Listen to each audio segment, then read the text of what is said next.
নমস্কার। কবি জীবনানন্দ দাশের কবিতা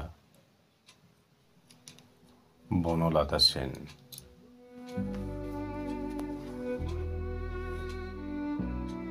হাজার বছর ধরে আমি পথ হাঁটিতেছি পৃথিবীর পথে, সিংহল সমুদ্র থেকে নিশীথের অন্ধকারে মালয় সাগরে। অনেক ঘুরেছি আমি বিম্বিসার অশোকের ধূসর জগতে। সেখানে ছিলাম আমি আরো দূর বিদর্ভ নগরে। আমি ক্লান্ত প্রাণ এক, চারিদিকে জীবনের সমুদ্র সফেন। আমারে দুদণ্ড শান্তি দিয়েছিল নাটোরের বনলতা সেন। চুল তার কবেকার, অন্ধকার বিদিশার নিশা,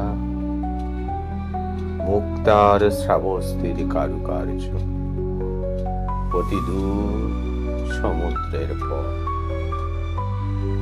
হাল ভেঙেছে নাবিক, হারায়েছে দিশা, সবুজ ঘাসের দেশ যখন সে চোখে দেখে দারুচিনি দ্বীপের ভিতর। তেমনই দেখেছি তারে অন্ধকারে।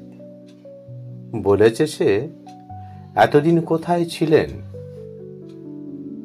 পাখির নীড়ের মতো চোখ তুলে নাটোরের বনলতা সেন। সমস্ত দিনের শেষে শিশিরের শব্দের মতো সন্ধ্যা আসে। ডানার রৌদ্রের গন্ধ মুছে ফেলেছিল। পৃথিবীর সব রং নিভে গেলে পাণ্ডুলিপি করে আয়োজন। তখন গল্পের তরে জোনাকির রঙে ঝিলমিল। সব পাখি ঘরে আসে, সব নদী ফুরায় জীবনের সব লেনদেন। থাকে শুধু অন্ধকার, মুখোমুখি বসিবার বনলতা সেন। ধন্যবাদ।